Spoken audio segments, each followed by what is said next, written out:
Hello guys, welcome back to my channel drama series. Part 5 तक की कहानी आपको पिछले वीडियो में बता चुकी हूँ, जिसका लिंक आपको मेरे वीडियो सेक्शन में मिल जाएगा। पिछले एपिसोड में हमने देखा था कि युनसी बयोन को घर लेकर आती है तो बयोन युनसी के करीब जाने की कोशिश करता है और उसे मीठी मीठी बातें करता है, पर युनसी उससे बहुत ही उखड़ी उखड़ी तरह बातें करती है।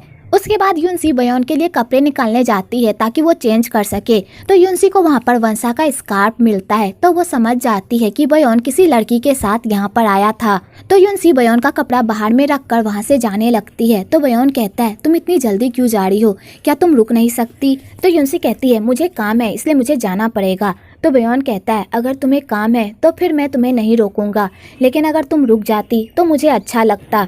तो युनसी बयोन को गुस्से वाली नजरों से घूरने लगती है और बिना कुछ कहे वहाँ से चली जाती है। अगली सुबह फैंग के पेरेंट्स फैंग से मिलने आते हैं और फैंग की ऐसी कंडीशन देखकर बहुत खुश होते हैं। फैफाई तो इमोशनल भी हो जाती है। तो फैंग के पेरेंट्स युनसी का धन्यवाद करते हैं क्योंकि उसी की वजह से फैंग आज ठीक हो पाया है। तो युनसी भी उन लोगों का शुक्रिया अदा करती है कि उन लोगों ने उसे इतना प्यार दिया, और युनसी उन लोगों को बताती है कि वो बहुत जल्द यहाँ से जाने वाली है। तो वो लोग ये सुनकर सैड हो जाते हैं कि युनसी काम छोड़कर जाने वाली है, और फैंग भी। आगे युनसी उस घर को छोड़ने का प्लान बना लेती है और उस घर की सारी चीजों को देखकर इमोशनल हो जाती है और फैंग के साथ बिताए गए पलों को याद करती है। तो फैंग युनसी को कुछ कहने ही वाला होता है कि युनसी फैंग को रोक लेती है और फैंग को कहती है, क्या आप मेरे साथ डांस करना पसंद करेंगे? तो फैंग युनसी के साथ डांस करता है। वेल, आपको यहाँ पर इन दोनों का रोमांटिक सीन भी देखने को मिलेगा। तो युनसी फैंग को कहती है, अब मुझे नहीं लगता कि हम दोनों एक दूसरे से कभी मिल पाएंगे, इसलिए अपना ख्याल रखना। अगले दिन युनसी घर छोड़कर जाने लगती है। तो फैंग युनसी को जाते टाइम कहता है, तुमने कहा था ना कि हम दोनों दोबारा नहीं मिलेंगे, ऐसा नहीं होगा, हम दोनों दोबारा जरूर मिलेंगे। तो युनसी स्माइल करके वहाँ से चली जाती है। आगे दोनों अपने अपने घर में रहने लगते हैं, पर उन दोनों का ही मन नहीं लगता। वो दोनों एक दूसरे को बहुत मिस करते हैं। तो युनसी की माँ युनसी की ऐसी हालत देखकर बहुत परेशान होती है और वो युनसी को चेयर अप करने की कोशिश करती है। तो युनसी अपनी माँ को बताती है कि वो बयोन से ब्रेकअप करने वाली है। तो युनसी की माँ युनसी से पूछती है कि वो क्यों ब्रेकअप करना चाहती है। युनसी अपनी माँ को पूरी बात नहीं बताती, बस वो इतना बताती है कि अब उसे बयोन पर भरोसा नहीं रहा, उसे अपने रिश्ते पर डाउट हो रहा है। तो युनसी की माँ कहती है, अगर तुम्हें अपने रिश्ते पर डाउट हो रहा है तो इसका मतलब तुम्हारा रिश्ता ठीक नहीं है, इसलिए इससे अच्छा होगा तुम अपने रिश्ते को यहीं पर खत्म कर दो। तो युनसी कहती है, आप सही कह रही हो माँ, मुझे अपना रिश्ता यहीं पर खत्म कर देना चाहिए। आगे शाओलिन युनसी को अपने साथ बिग सिटी लेकर जाती है ताकि उसका मन दूसरे कामों में लग सके और वो खुद को फ्री महसूस कर सके। पर शाओलिन का एक और मोटिव होता है, वो वेलियन को देखने के लिए बिग सिटी आई होती है और ये बात युनसी को पता चल जाती है। तो युनसी शाओलिन को खूब टीज करती है कि तभी शाओलिन की नजर वेलियन पर पड़ जाती है। तो वो वेलियन के पास जाती है और वेलियन से पूछती है, तुम अपने स्टाफ से उस बर्थडे कमेंट के बारे में बात कर रहे थे ना? तो वेलियन कहता है, तुम्हें इसके बारे में कैसे पता? तो शाओलिन बताती है, जब फैंग का एक्सीडेंट हुआ था तो उसके हाथ में यही डॉक्यूमेंट था और उसने 7 बिलियन टेंडर भरा था, और ये सब तो युनसी ने भी देखा था कि तभी वहाँ पर युनसी भी आ जाती है। तो शाओलिन युनसी को कहती है, तुम भी वेलियन को बताओ ना कि तुमने भी टेंडर का वैल्यू देखा था। तो युनसी वेलियन को कुछ भी नहीं बताती। तो वेलियन शाओलिन को थैंक्स कहता है और कहता है, अगली बार मैं तुम्हें ट्रीट दूंगा। और ये कहकर वेलियन वहाँ से चला जाता है और अपने टेंडर को बयोन के टेंडर के मुताबिक ही पैसे भरता है। आगे शाओलिन स्पा चली जाती है तो बेचारी युनसी को अकेले ही घर जाना पड़ता है। तो रास्ते में युनसी की मुलाकात फैंग से होती है, तो दोनों एक साथ डिनर करते हैं और हंस हंस कर एक दूसरे से बातें करते हैं। तो वेलियन ये सब देख लेता है और वो उन दोनों को एक साथ इतना हंसी खुशी देखकर बहुत खुश होता है। आगे वेलियन फैंग को बताता है कि उसे युनसी से प्यार हो गया है। तो फैंग ये सुनकर पूरी तरह शॉक्ड हो जाता है। तो वेलियन कहता है, अब इस बात से इनकार मत करना कि तुम्हें युनसी से प्यार नहीं हुआ, और तुम लुहान की टेंशन मत लो, अगर उसे इस बारे में पता चलेगा तो वो भी बहुत खुश होगी कि तुम अपनी लाइफ में आगे बढ़ रहे हो। लाइफ ने तुम्हें दोबारा चांस दिया है, इसलिए इसे अपने हाथ से जाने मत देना। और ये कहकर वेलियन वहाँ से चला जाता है। आगे टेंडर का दिन भी आ जाता है। तो वंसा और बयोन टेंडर मीटिंग में जा रहे होते हैं कि तभी वंसा को पता चलता है कि उसकी माँ की तबीयत खराब हो गई है और वो हॉस्पिटल में भर्ती है। तो वंसा अपना सारा काम बयोन पर छोड़कर अपनी माँ से मिलने के लिए चली जाती है। इधर सारे पार्टीज टेंडर मीटिंग में आ जाते हैं। दूसरी तरफ बयोन के एक्सीडेंट वाले केस को लेकर पुलिस वाले युनसी को कॉल करते हैं क्योंकि बयोन अपना कॉल नहीं उठा रहा होता है। तो युनसी पुलिस स्टेशन जाती है। तो उसे वहाँ जाकर पता चलता है कि बोयन जानबूझकर गाड़ी के सामने आ गया था और उसमें उस ड्राइवर की कोई गलती नहीं थी। तो युनसी ये देखकर पूरी तरह शॉक्ड हो जाती है और युनसी को फाइनली सारा माजरा समझ में आता है, आखिरकार बोयन ने ये सब क्यों किया था, ताकि वो उस प्रोजेक्ट को जीत सके। तो युनसी को बोयन पर बहुत गुस्सा आता है। इधर बोयन वो टेंडर जीत जाता है। तो वेलियन ये सब देखकर पूरी तरह शॉक हो जाता है और उसे फाइनली माजरा समझ में आता है कि बोयन ने जानबूझकर युनसी को वो फाइल दिखाई थी ताकि वो उसके अमाउंट के अनुसार अमाउंट भर सके और बोयन इस टेंडर को जीत सके। आगे बोयन अपनी खुशी मना रहा होता है और फैंग और वेलियन को नीचा दिखा रहा होता है। तो वेलियन को बोयन पर बहुत गुस्सा आता है और वो उसे एक घूसा मारने ही वाला होता है कि तभी फैंग उसे रोक लेता है। तो बोयन को पता चलता है कि फैंग की आंखों की रोशनी वापस आ गई है। तो बोयन कहता है, तुम्हारे आंखों की रोशनी वापस आ भी गई तो क्या हुआ, तुम तो मुझे हरा ही नहीं पाए और इसी तरह तुम हमेशा मुझसे हारते रहोगे। तो फैंग बोयन को कहता है, एक बार तुम जीत गए तो इसका ये मतलब नहीं कि तुम हमेशा जीतते रहोगे, अभी तो ये खेल शुरू ही हुआ है, आगे आगे देखो होता है क्या। और ये कहकर फैंग वेलियन को लेकर वहाँ से चला जाता है। आगे युनसी बोयन से ब्रेकअप कर लेती है। तो बोयन युनसी से एक और चांस मांगता है और कहता है, तुम फैंग की वजह से मुझसे ब्रेकअप नहीं कर सकती। तो युनसी कहती है, मैं फैंग की वजह से तुमसे ब्रेकअप नहीं कर रही हूँ, मैंने तुम्हारे घर में किसी लड़की का स्कार्फ देखा था और मुझे पता है कि तुम मुझे चीट कर रहे हो और मैं ऐसे इंसान के साथ नहीं रह सकती जो अपने काम के लिए मेरा इस्तेमाल करता हो। और युनसी बोयन से ब्रेकअप करके वहाँ से चली जाती है। आगे युनसी बोयन की तरफ से फैंग से माफी मांगती है। तो फैंग युनसी को कहता है, इसमें तुम्हारी कोई गलती नहीं है, इसलिए खुद को कसूरवार ठहराना बंद करो। तो युनसी फैंग से माफी मांगती है और कॉल कट कर देती है। इधर वंसा अपनी जीत की खुशी में बोयन को एक कार गिफ्ट करती है। तो बोयन उस कार को देखकर बहुत खुश होता है और अपने आप में सोचता है, उसने जो चाहा था आज उसे वो सब मिल गया है, लेकिन इन सब को पाने के लिए उसे बहुत सारे सेक्रीफाइस करने पड़े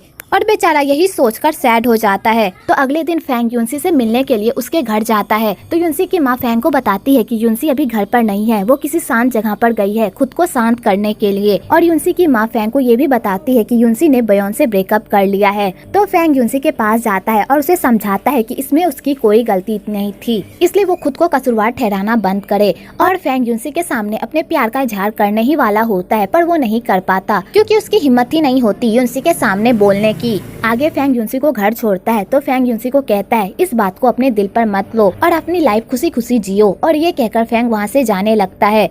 आगे युनसी जब घर आती है तो देखती है कि बोयन आया हुआ है। तो युनसी बोयन से बात करने के लिए बाहर आती है। तो बोयन युनसी से एक और चांस मांगता है, पर युनसी देने से मना कर देती है। तो बोयन कहता है, तुम्हें क्या लगता है कि इस दुनिया में सारे लोग परफेक्ट होते हैं, तुम्हारा वो फैंग भी परफेक्ट है? तो युनसी कहती है, हाँ मुझे पता है कि इस दुनिया में सारे लोग परफेक्ट नहीं होते, लेकिन फैंग तुम्हारी जैसी हरकत बिल्कुल नहीं करेगा। फैंग कभी भी उन लोगों का इस्तेमाल नहीं करेगा जिसे वो अपने जान से भी ज्यादा पसंद करता हो, इसलिए मैं तुम्हें वार्निंग दे रही हूँ, मुझसे दोबारा मिलने के लिए मत आना, मैं तुम्हारी शक्ल भी देखना नहीं चाहती। और ये कहकर युनसी वहाँ से जाने लगती है। तो बोयन उसे रोकने ही वाला होता है कि तभी फैंग बीच में आ जाता है और बोयन को कहता है, युनसी से दूर रहो। तो बोयन फैंग को कहता है, तुम होते ही कौन हो मेरे और युनसी के बीच में बोलने वाले, अपने काम से काम रखो समझे। तो फैंग कहता है, मैं वो हूँ जो इसकी खुशी चाहता है और मैं किसी भी ऐसे इंसान को इसके करीब आने नहीं दूंगा जो इसकी खुशियों को इससे छीन सके, इसलिए युनसी से दूर रहो समझे। तो बोयन फैंग को गुस्से वाली नजरों से देखता है और युनसी को कहता है, मैं दोबारा जरूर आऊंगा। और ये कहकर बोयन वहाँ से चला जाता है। आगे वेलियन फैंग से माफी मांगता है क्योंकि उसकी वजह से कंपनी को इतना बड़ा नुकसान उठाना पड़ता है।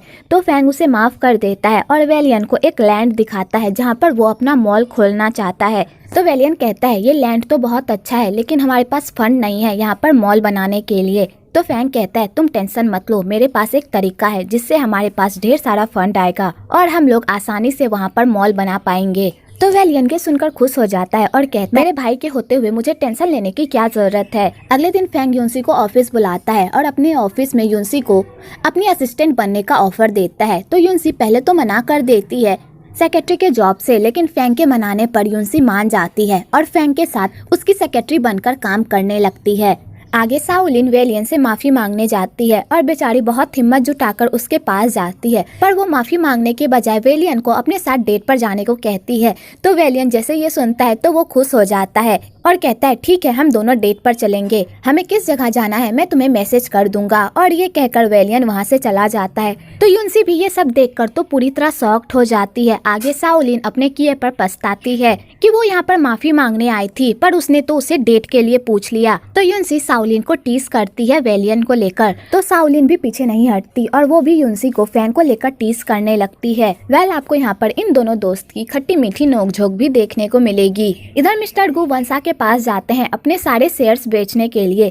तो वंसा मिस्टर गू से पूछती है कि वो अपने सारे शेयर्स उसे क्यों बेचना चाहते हैं फैंग के बजाय। तो मिस्टर गू कहते हैं क्योंकि अब मैं रिटायर होना चाहता हूँ और मैं फैंग को नहीं बेच सकता क्योंकि उसने मुझे धोखा दिया था, इसलिए मैं चाहता हूँ कि ये शेयर्स तुम खरीद लो और फैंग को नीचा दिखाओ। तो वंसा इस प्रपोजल को रिजेक्ट कर देती है और मिस्टर गू के शेयर्स लेने से मना कर देती है। तो मिस्टर गू को मायूस होकर वहाँ से जाना पड़ता है, पर बयोन को मिस्टर गू का प्लान अच्छा लगता है क्योंकि वो फैंग से बदला लेना चाहता है। तो वो मिस्टर गू के साथ हाथ मिलाता है और उन्हें कहता है अगर आप वंसा की माँ के साथ बात करेंगे तो शायद वो आपकी हेल्प कर सकती है क्योंकि इस कंपनी की डायरेक्टर वो है और उन्हें इस कंपनी के हक में फैसला करने का हक है और उन्हें मनाने में मैं भी आपका साथ दूंगा। तो मिस्टर गू कहते हैं फिर ठीक है, लेकिन एक बात मैं तुमसे पूछना चाहता हूँ, आखिरकार तुम मेरी हेल्प क्यों कर रहे हो? आखिरकार फैंग ने तुम्हारा क्या बिगाड़ा है? मेरा समझ में आता है क्योंकि फैंग ने मेरे साथ बहुत बुरा किया था, लेकिन उसने तुम्हारे साथ क्या किया? तो बयोन कहता है मैं उसे नीचा दिखाना चाहता हूँ क्योंकि उसने मुझसे ऐसी चीज छीनी है जिसे उसे कभी भी नहीं छीनना चाहिए था। दूसरी तरफ फई फई युआन को पटाने की पूरी कोशिश करती है, पर युआन के पल्ले कुछ भी नहीं पड़ता और ना ही वो उसे भाव देता है। तो फई फई को इस बात पर युआन पर बहुत गुस्सा आता है। आगे वंसा को पता चलता है कि वो प्रेग्नेंट है, तो वो ये सुनकर शॉक्ड हो जाती है, पर वो ये बात किसी को भी नहीं बताती, अपने अंदर तक ही रखती है। आगे युआन फई फई को अपने घर लेकर जाता है, तो वहाँ पर फई फई की मुलाकात यूनसी से होती है। तो फई फई यूनसी को जैसे देखती है तो वो शॉक्ड हो जाती है। तो फाइनली यहाँ पर उन लोगों को पता चलता है कि फई फई फैंग की बहन है। तो फई फई यूनसी को देखकर शॉक्ड हो जाती है और उसे लगता है कि यूनसी सबके सामने उसका काला चिट्ठा खोल देगी कि वो किस तरह यूनसी से बिहेव करती थी, पर यूनसी ऐसा कुछ भी नहीं करती। वो फई फई का अच्छे से स्वागत करती है और बीती बातें भूलकर फई फई को माफ कर देती है। आगे फई फई भी यूनसी से माफी मांगती है और उसे कहती है मुझे पता है तुम मेरे भाई का अच्छे से ख्याल रखोगी, इसलिए मैं चाहती हूँ कि तुम मेरे भाई का अच्छे से ख्याल रखो और उन्हें कभी भी कोई दुख मत पहुँचाना। तो यूनसी कहती है तुम्हारे कहने का क्या मतलब है? तो फई फई कहती है मुझे पता है मेरा भाई तुमसे प्यार करता है, अगर वो तुमसे प्यार नहीं करता तो वो तुम्हारी वजह से मुझे डांटता नहीं। मेरा भाई बहुत कम लोगों की ही परवाह करता है और उसमें तुम भी आती हो, इसलिए मुझे पता है कि मेरा भाई तुम्हें पसंद करता है। तो यूनसी के तो ये सुनकर तो पूरी तरह होश ही उड़ जाते हैं। तो फई फई कहती है क्या तुम मेरे भाई से प्यार नहीं करती? तो यूनसी कुछ कहने ही वाली होती है कि तभी वहाँ पर यूनसी की माँ और उसका भाई आ जाता है और फई फई युआन के साथ वहाँ से चली जाती है। तो यूनसी फई फई की बातों को सोच सोचकर कंफ्यूज्ड हो जाती है। अगले दिन वेलियन शाओलिन को हॉर्स राइडिंग पर लेकर आता है, तो वहाँ पर फैंग और यूनसी भी आते हैं। तो शाओलिन उन दोनों को देखकर पूरी तरह शॉक्ड हो जाती है क्योंकि उसे नहीं लगा था कि वो दोनों भी वहाँ पर आएंगे। वो तो बस वेलियन के साथ टाइम स्पेंड करना चाहती थी। तो शाओलिन ये सब देखकर अपसेट हो जाती है। तो यूनसी शाओलिन से माफी मांगती है और कहती है मुझे नहीं पता था कि फैंग मुझे यहाँ पर लेकर आएगा, प्लीज मुझे माफ कर दो। तो शाओलिन कहती है मैं तुमसे गुस्सा नहीं हूँ, मैं तो वेलियन से गुस्सा हूँ। मैंने सोचा था कि वो मुझे डेट पर लेकर आ रहा है और हम दोनों साथ में टाइम स्पेंड करेंगे, एक दूसरे को जानेंगे, लेकिन मुझे ये नहीं पता था कि वो यहाँ पर अपने दोस्त को भी लेकर आ जाएगा। तो यूनसी कहती है तुम टेंशन मत लो, मैं तुम्हारी हेल्प करूंगी तुम्हें और वेलियन को करीब लाने में। आगे फैंग भी वेलियन के सामने ये बात मान ही लेता है कि वो यूनसी से प्यार करता है। तो वेलियन कहता है अगर तुम यूनसी से प्यार करते हो तो जाकर उसे बता दो। तो फैंग कहता है मैं अभी उसे नहीं बता सकता, वो अभी बहुत ही मुश्किल दौर से गुजर रही है, इसलिए मैं चाहता हूँ कि पहले वो बयोन के सदमे से बाहर आ जाए, उसके बाद मैं उसे ये सब बताऊंगा। इधर यूनसी भी ये सब सुन लेती है कि फैंग उसे पसंद करता है, तो वो पूरी तरह शॉक्ड हो जाती है। इधर वंसा की माँ भी डायरेक्टर गू के बातों में आ जाती है और उनसे शेयर्स लेने के लिए तैयार हो जाती है, लेकिन वो बयोन से इस बारे में पूछती है कि अगर हम शेयर्स ले लेंगे तो हमारा क्या फायदा होगा। तो बयोन उन्हें बताता है कि अगर हम मिस्टर गू के 45% शेयर ले लेंगे और 6% शेयर और खरीद लेंगे तो हम क्रिस्टल कंपनी के डायरेक्टर बन जाएंगे और हम आसानी से वेलियन को उस कंपनी से निकाल पाएंगे। तो वंसा की माँ को बयोन का आइडिया बहुत ही पसंद आता है और वंसा की माँ बयोन को कहती है अगर हम इस डील में कामयाब हुए तो मैं तुम्हें क्रिस्टल कंपनी का जीएम बना दूंगी।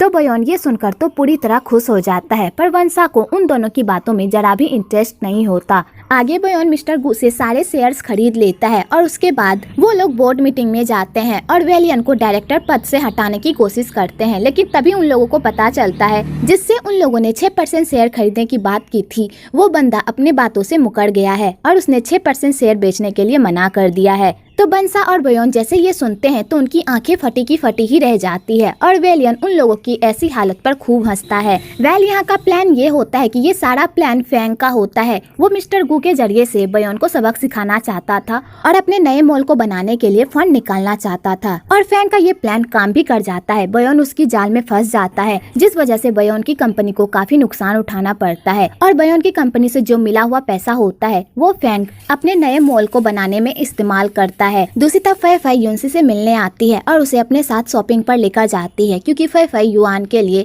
नए कपड़े खरीदना चाहती है। तो युनसी फै फै को बताती है कि युआन इस तरह के कपड़े नहीं पहनता। तो फै फै कहती है हाँ मुझे पता है कि वो इस तरह के कपड़े नहीं पहनता, लेकिन मैं फिर भी उसके लिए ये कपड़े खरीदना चाहती हूँ।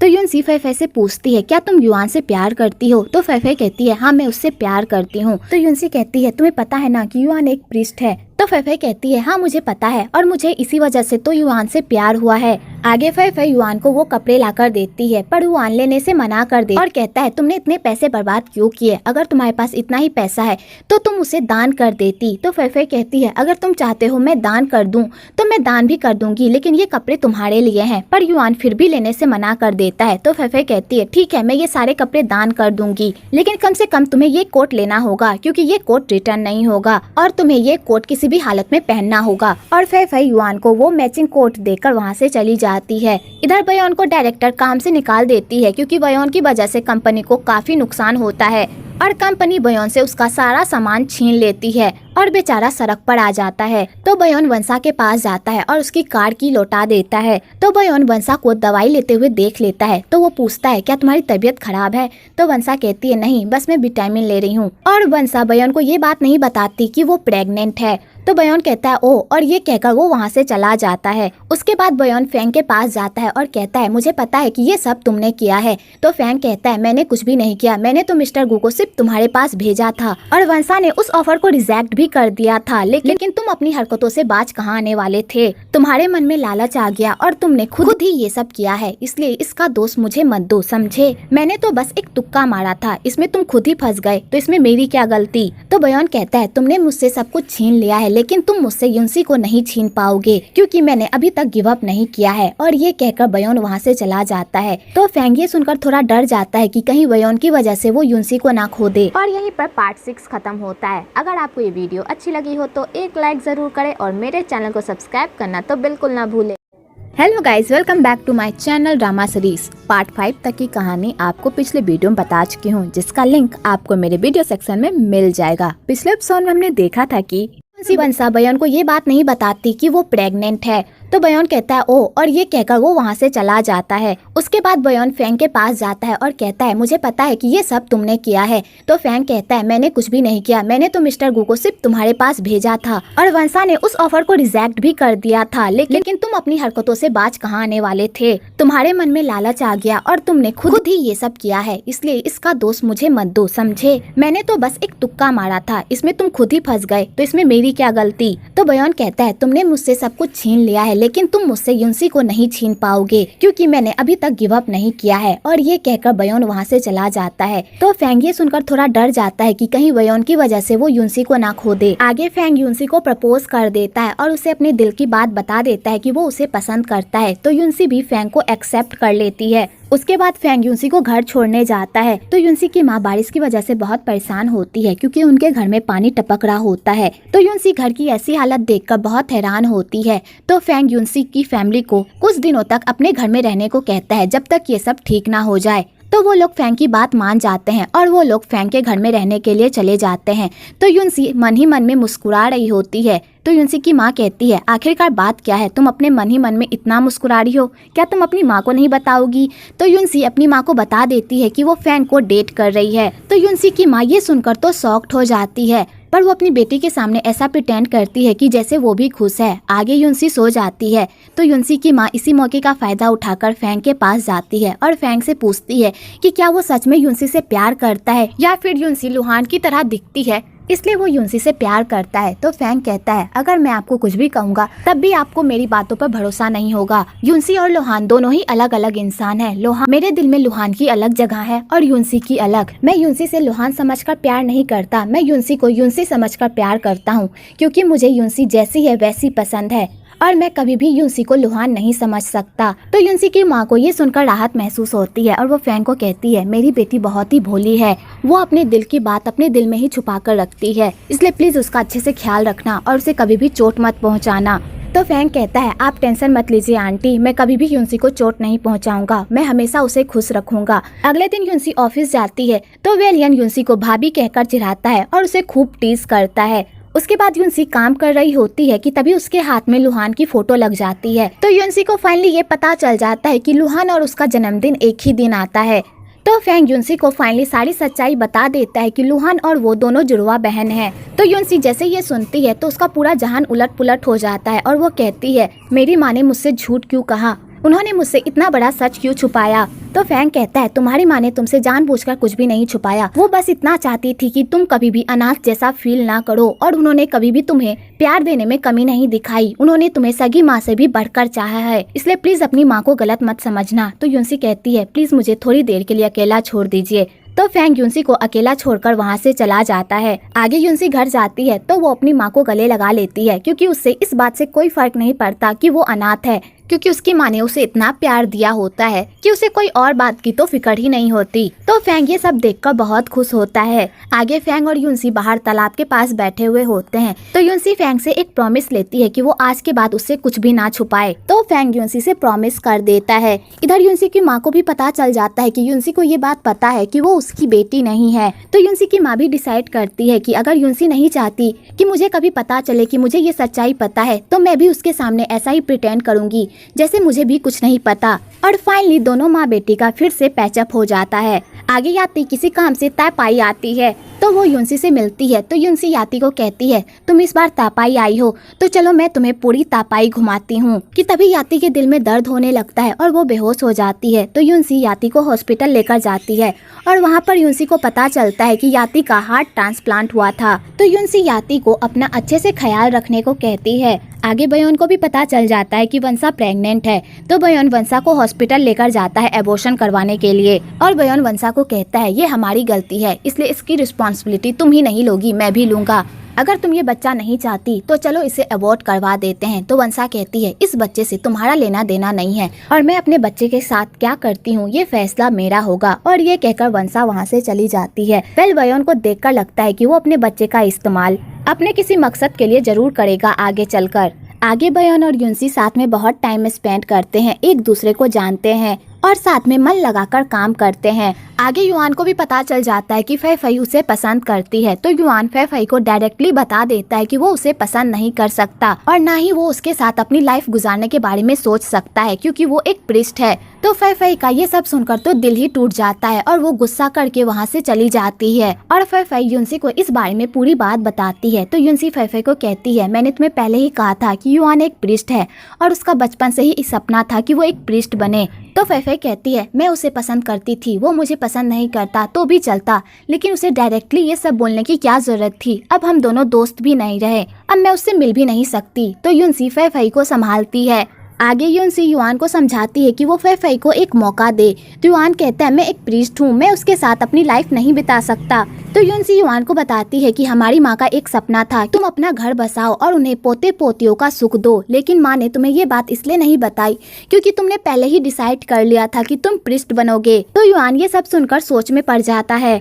आगे फैंग यूनसी को अपनी गर्लफ्रेंड के तौर पर अपनी फैमिली से मिलवाता है। तो उसकी फैमिली यूनसी से मिलकर बहुत खुश होती है और उनका बस चले तो वो फैंग और यूनसी की कल ही शादी करवा दे और अगले साल उन दोनों के बच्चों को अपने गोद में खिलाएं। तो यूनसी फैंग के पेरेंट्स को देखकर बहुत खुश होती है। आगे वहाँ बारिश होने लगती है तो यूनसी और फैंग बारिश से बचने के लिए एक जगह पर जाकर रुक जाते हैं। तो यूनसी फैंग को भीगने से बचाती है और फैंग यूनसी को किस कर लेता है। वेल आपको यहाँ पर इन दोनों का रोमांटिक सीन भी देखने को मिलेगा। इधर फैंग के पेरेंट्स भी उन दोनों को इस तरह देख लेते हैं तो वो लोग उन दोनों को एक साथ देखकर बहुत खुश होते हैं। इधर बयोन वंसा को हर जगह फॉलो करता है, उसके खाने का ख्याल रखता है और उसकी बहुत केयर करता है। तो वंसा को ये सब समझ में नहीं आता आखिरकार बयोन ये सब क्यों कर रहा है।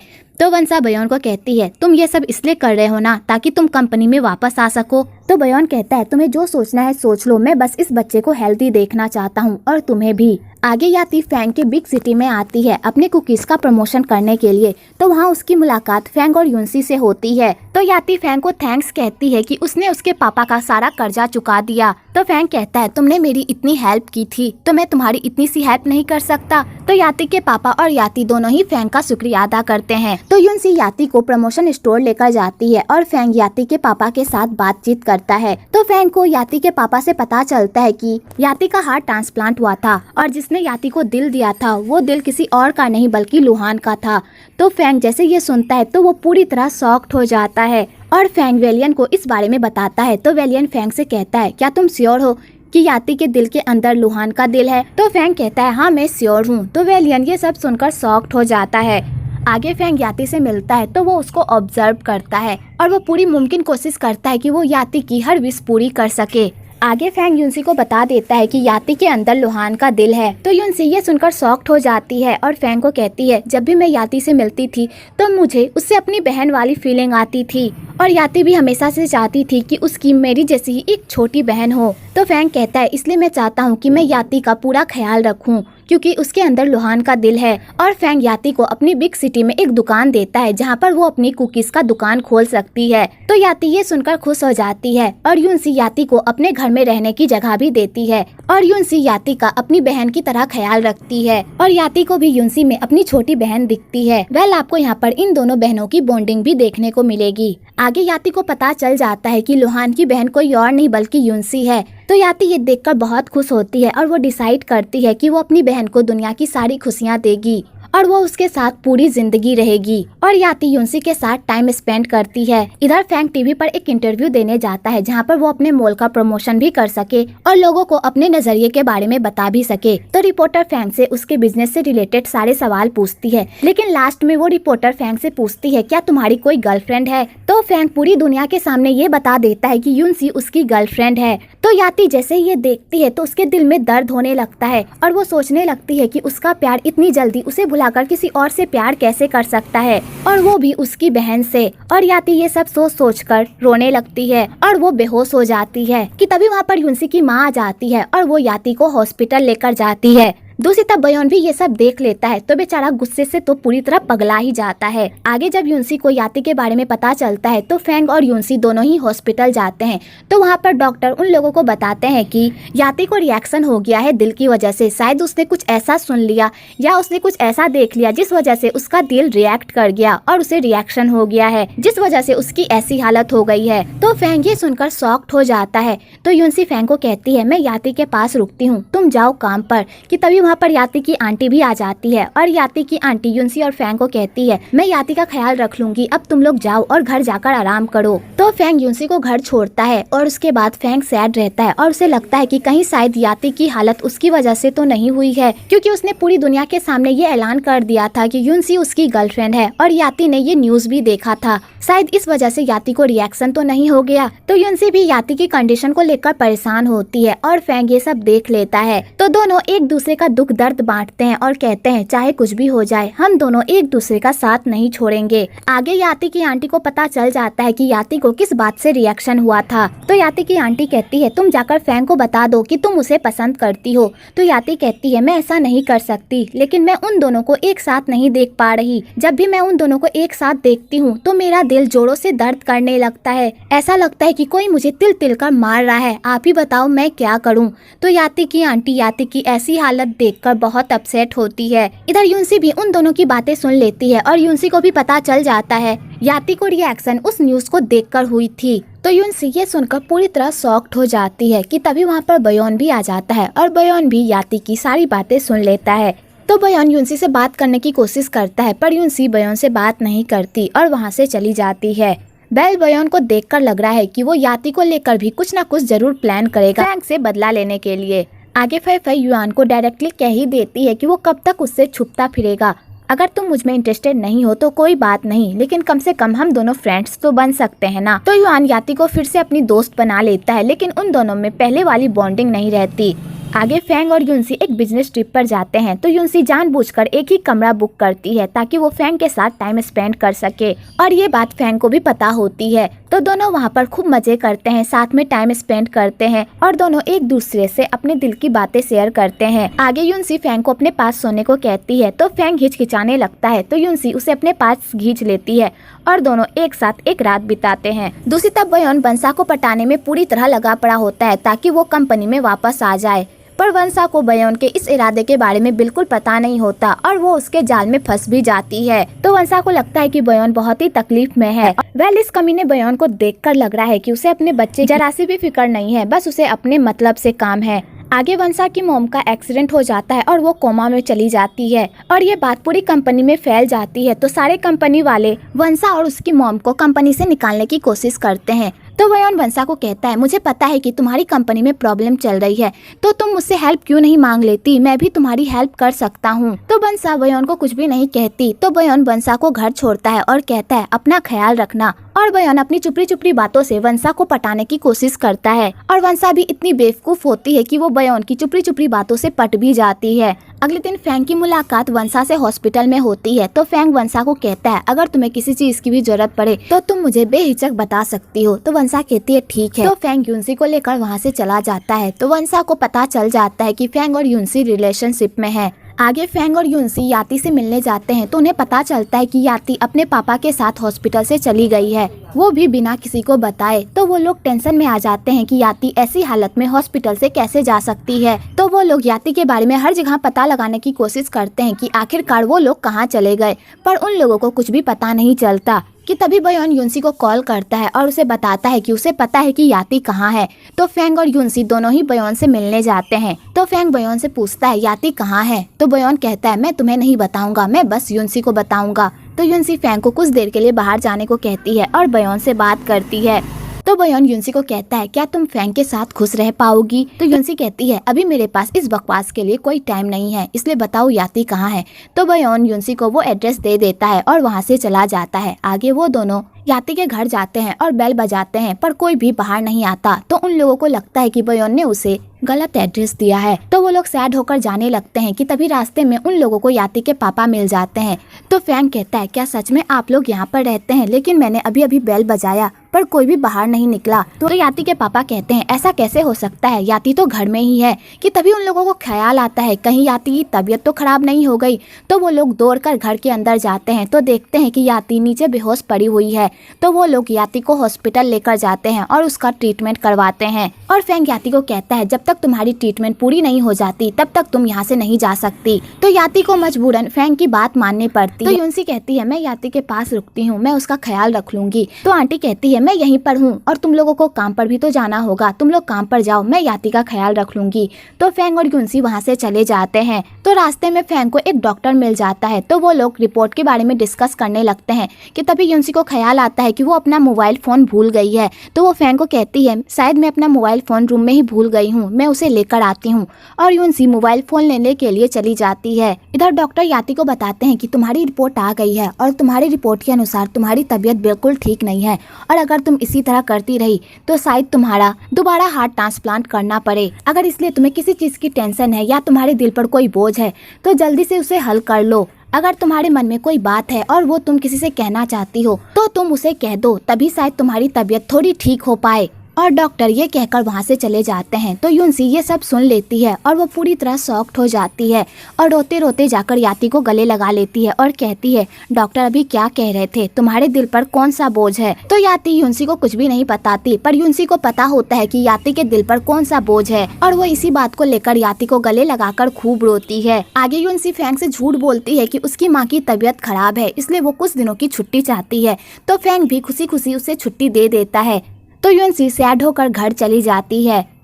इधर फै फै युआन की माँ से मिलने आती है। तो युआन की माँ एक बच्चे को खाना खिला रही होती है और उस बच्चे को देखकर फै फै को बताती है कि मुझे भी अपने पोते पोतियों को इसी तरह अपने गोद में खिलाना है, लेकिन पता नहीं मेरा ये सपना कब पूरा होगा।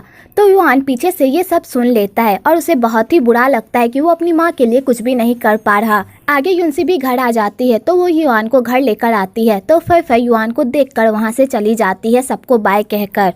आगे युनसी बहुत ही उदास रहती है और उसे समझ में नहीं आता आखिरकार वो आगे करे तो करे क्या। अगले दिन फैंग भी युनसी की माँ से मिलने आता है तो उसे पता चलता है कि युनसी ने उससे झूठ बोला, उसकी माँ की तबीयत बिल्कुल खराब नहीं है। तो युनसी फैंग को उसी जगह पर लेकर जाती है और उसे बताती है कि वो उससे प्यार नहीं करती और उन दोनों के बीच जो भी हुआ वो सिर्फ एक गलती थी। और युनसी याती की कंडीशन की वजह से फैंग से ब्रेकअप कर लेती है, लेकिन वो ये बात फैंग को नहीं बताती। तो फैंग युनसी से पूछता है कि वो उससे क्यों ब्रेकअप कर रही है, पर युनसी उसे कुछ भी नहीं बताती, बस इतना कहती है कि उन दोनों के बीच जो भी था वो सिर्फ एक गलती थी। और ये कहकर युनसी वहाँ से चली जाती है। तो बेचारा फैंग पूरी तरह टूट जाता है। आगे वंसा फैंग को क्रिस्टल कंपनी का GM बना देती है। तो वेलियन और फैंग ये देखकर तो पूरी तरह शॉक्ड ही हो जाते हैं और बयान का प्लान पूरी तरह कामयाब हो जाता है और वो कंपनी में दोबारा वापस आ जाता है। उसके बाद युनसी याती से मिलने जाती है और उसके साथ टाइम बिताती है। वेल, आपको यहाँ पर दो बहनों का प्यार भी देखने को मिलेगा। आगे युनसी कंपनी से अपना सारा सामान लेकर घर जा रही होती है कि तभी वहाँ पर फैंग आ जाता है और युनसी को अपने साथ एक जगह पर लेकर जाता है और उसे बताता है, मुझे मेरी आंखों का जो डोनर मिला था वो इस रेस्टोरेंट का मालिक है। अगर मैं उसकी बीवी के पास जाऊं तो क्या वो मुझ में अपने पति को देखेगी, क्योंकि उसकी आंखें मेरी आंखों में लगी हुई है? क्या वो ऐसा सोचेगी? बिल्कुल भी नहीं, क्योंकि उसका पति कोई और था और मैं कोई और। इसी तरह याती याती है और लुहान लुहान, उन दोनों को एक साथ कंपेयर करना बंद करो। मैंने लुहान से प्यार किया था, ना कि याती से। तो युनसी कहती है, तुम क्या बात कर रहे हो, मुझे कुछ भी समझ में नहीं आ रहा। और युनसी ये कहकर वहाँ से चली जाती है। इधर युनसी घर आती है तो वो देखती है कि बयान उसके सामने खड़ा है। तो युनसी उसे इग्नोर करके जाने लगती है, पर बयान उसे रोक लेता है और कहता है, मैंने जो भी चाहा था आज मैंने वो सब अचीव कर लिया है और आज मेरे पास वो लाइफ स्टाइल है जो हमेशा से मैं तुम्हें देना चाहता था, इसलिए प्लीज मेरी लाइफ में वापस आ जाओ। तो युनसी उसकी लाइफ में आने से मना कर देती है और कहती है, मैं तुम्हारी लाइफ में वापस नहीं आऊंगी, इसलिए तुम मूव ऑन हो जाओ और फ्यूचर में कभी तुम्हें किसी लड़की से प्यार हो तो उस लड़की के साथ ऐसा मत करना जैसा तुमने मेरे साथ किया था। इसलिए मैं चाहती हूँ कि तुम उस लड़की के साथ अच्छे से रहना और उसे दुनिया की सारी खुशियाँ देना। और ये कहकर युनसी वहाँ से जाने लगती है। तो बयान युनसी को कहता है, क्या सच में तुम्हें दोबारा प्यार हो गया?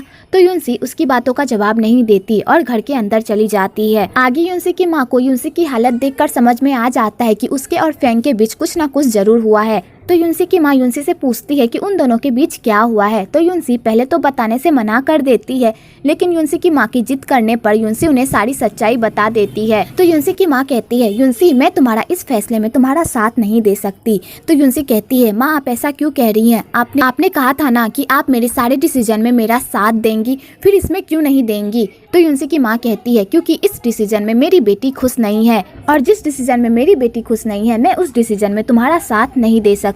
तो युनसी कहती है, मैंने ये सब जानबूझकर नहीं किया माँ, मैं याती को और दुख नहीं पहुँचा सकती। उसके अंदर मेरी बहन का दिल है और मैं अपनी बहन को इस तरह टूटते हुए नहीं देख सकती।